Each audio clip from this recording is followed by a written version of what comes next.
Evet, Counter Strike'da 3. bölüm. Çok zor oluyor.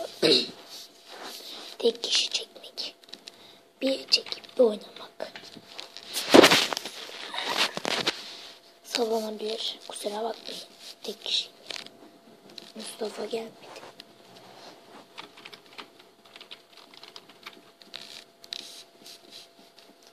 Yerimden kıpırdayamadım da.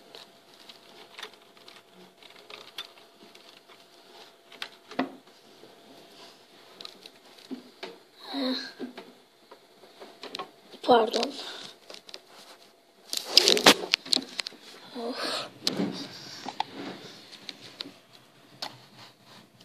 Ben çekemiyorum.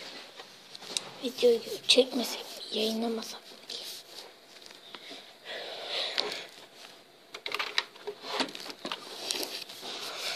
Sonlandıralım belki. Sonlandırmayalım. Videoyu böyle çekmek zorunluyum. Şu kenarları gösterebilirim. Özür dilerim. Beğenirseniz ama sevinirim. Ben sizleri bilirim. Beni üzmeyesiniz.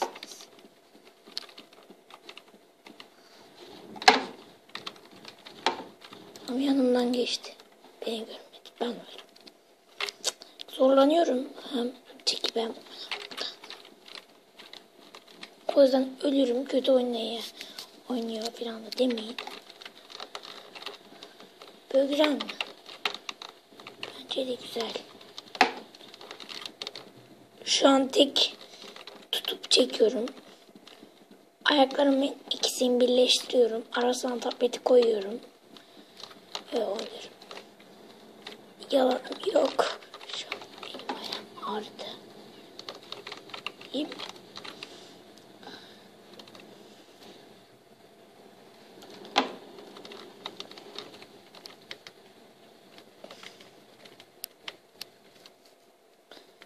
Buradan Burak arkadaşımıza çok selam yolluyorum. Ha bir de Burak'a bir şey diyeceğim. Facebook açılmıyor. Açamadım. Ablama dedim, ablam açmadı.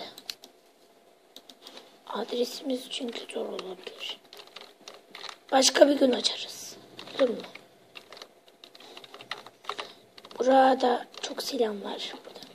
Gerçekten bir gün bile olsa özlüyorum. En sevdiğim arkadaşım. Ondan akıllı arkadaş yok ki. Selam abi. Ya tuşları kaybettim.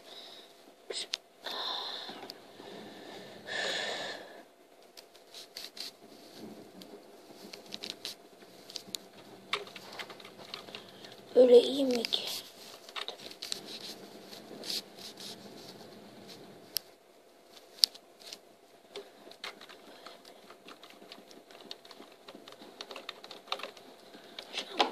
Öldüm.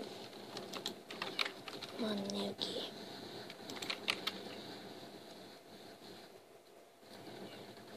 Başka bir bölüm olsun. Clan Freak Süper Bowl. Buna iyiden olacaksın.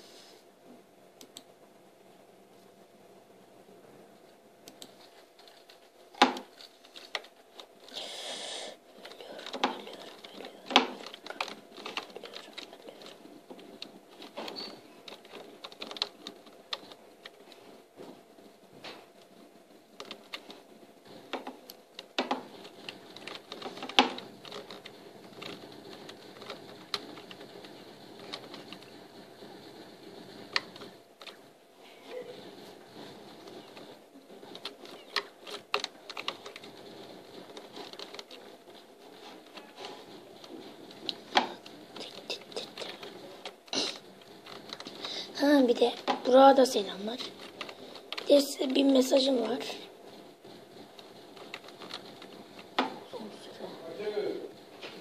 Güle güle arkadaşlar. Ayağım gitti.